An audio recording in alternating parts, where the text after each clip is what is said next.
Bonjour à toutes et à tous, et bienvenue dans notre édition spéciale depuis le studio d'Hôte de Corbeau News Centrafrique.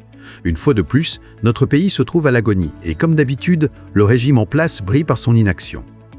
Après la viande, après les denrées de première nécessité, c'est au tour du carburant de manquer cruellement, jetant une ombre sur la vie quotidienne de nos compatriotes.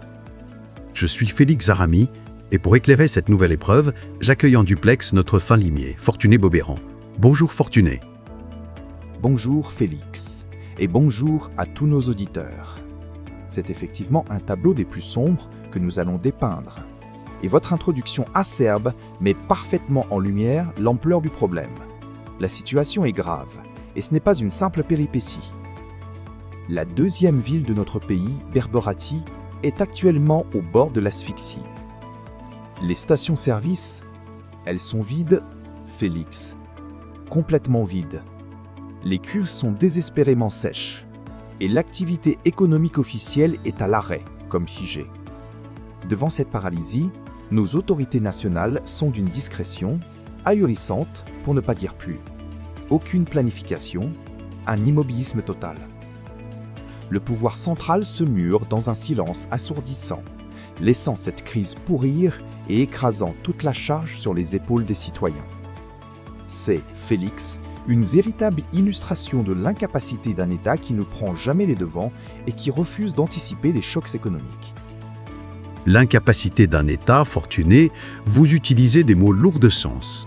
Un État qui abandonne sa population à son sort, c'est ce que vous décrivez. Mais alors, concrètement, comment les habitants de Berberati survivent-ils sans carburant? Et quel est ce silence assourdissant des bras cassés de la 7e République, comme le dit le titre? Exactement, Félix.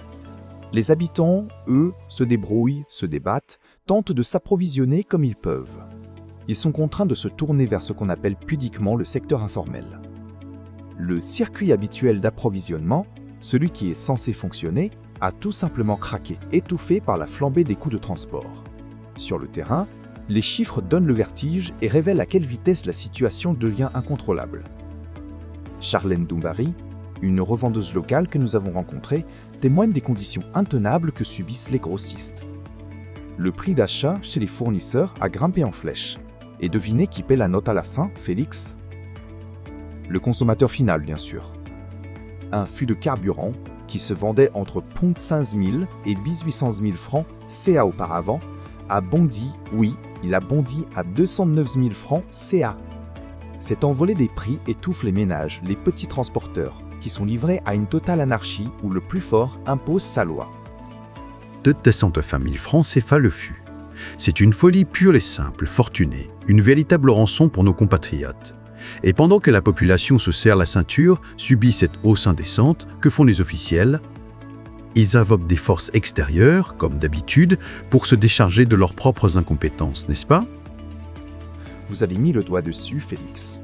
Pendant que la population trinque et souffre, les cadres locaux tentent désespérément de rattacher cette situation à des dynamiques planétaires pour exonérer l'inaction publique. Serge Mesmefego-Dezoui, le directeur régional de l'hydraulique, nous a expliqué, tenez-vous bien, que la source du problème viendrait d'une crise géopolitique majeure entre les États-Unis et l'Iran.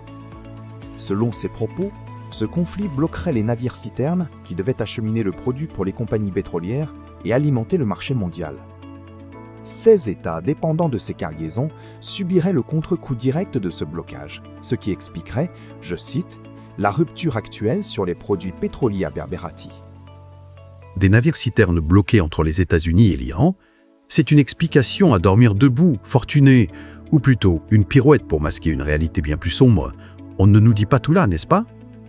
Cette explication internationale, elle ne tient pas debout quand on connaît l'état de nos réserves stratégiques, ou plutôt leur absence criante. C'est exactement ça, Félix. Car évidemment, cette explication internationale, même si elle pouvait avoir une part de vérité, ne peut en aucun cas masquer le manque absolu de stocks stratégiques et l'absence totale de mesures de secours de la part des ministères censés gérer cela. En Centrafrique, dès qu'une perturbation minimale survient, les prix partent en vrille au gré du désordre, sans la moindre régulation. Les ministres, eux, restent tranquillement installés dans leurs bureaux climatisés à Bangui pendant que le secteur informel devient le seul et unique poumon de la ville. L'approvisionnement de Berberati repose désormais sur des circuits parallèles précaires, instables et personne au sommet de l'État, ni l'empereur Faustin, ni ses ministres, ne semble vouloir prendre ses responsabilités directes pour remettre de l'ordre dans cette débâcle. C'est absolument sidérant, Fortuné, des ministres qui s'abritent derrière des conflits lointains pour justifier leur incompétence à gérer les besoins primaires de la population. Une véritable honte pour la 7e République et pour le régime du dictateur Faustin Archange Touadéra. Merci beaucoup, Fortuné Beaubéran, pour cet éclairage sans concession. Merci à vous, Félix, et merci à nos auditeurs. Nous continuons de suivre cette situation de près. Pour rappel, vous pouvez nous contacter via WhatsApp ou par téléphone au 102036 75 75 10 75 55 10 75 ou au 102036 75 375. À très vite. C'était Fortuné Beaubéran depuis Berberati pour Corbeau News Centrafrique. L'article que nous venons de décortiquer est signé par Patrice Sangala, une autre preuve que, pour nos dirigeants, le peuple n'est qu'une variable d'ajustement. Restez connectés à Corbeau News pour une information libre et incisive. À très bientôt.